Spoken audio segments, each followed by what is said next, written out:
The impact of the government's plans to slash public spending is coming to light. Despite a barrage of criticism from the opposition, NGOs and even members of the government's coalition parties, Prime Minister David Cameron is pushing ahead with his social welfare reforms.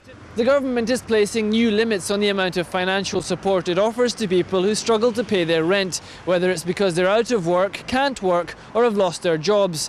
Here in London, where living costs are amongst the highest in the world, local councils say the new limits will leave tens of thousands of families without the money they need to stay in their homes.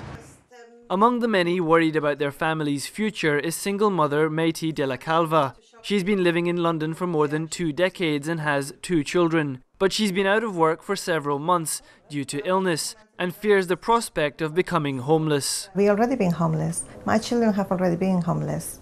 They know what it is to be homeless and what it is to be going by temporary accommodation, waiting to be housed. And that's horrible. I will not wish it to nobody. Protests against the coalition government's cuts have now become a regular occurrence.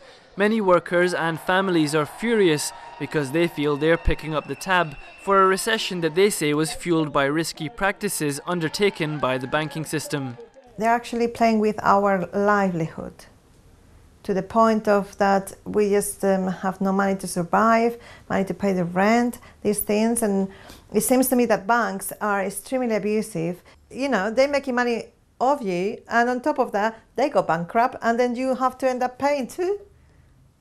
It really is infuriating. Meiti's situation is typical of many single mothers in the UK struggling to make ends meet. And she says that she feels disappointed by her government, as it seems to be picking on the most vulnerable in society. The coalition sort of came about with that kind of, and I thought, as a Christian, I thought, let me give them a chance, because they were actually trying to recruit lots of Christians, middle-class Christians, let's put it that way. And let me give them a chance. But no, they let me down. They really have let me down. The government says the reforms are necessary to cut down the nation's massive social welfare bill and help reduce the UK's budget deficit. It says some of the reforms are meant to weed out those who don't genuinely need benefits.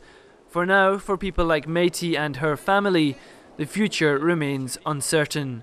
Hassan Ghani, Press TV, London.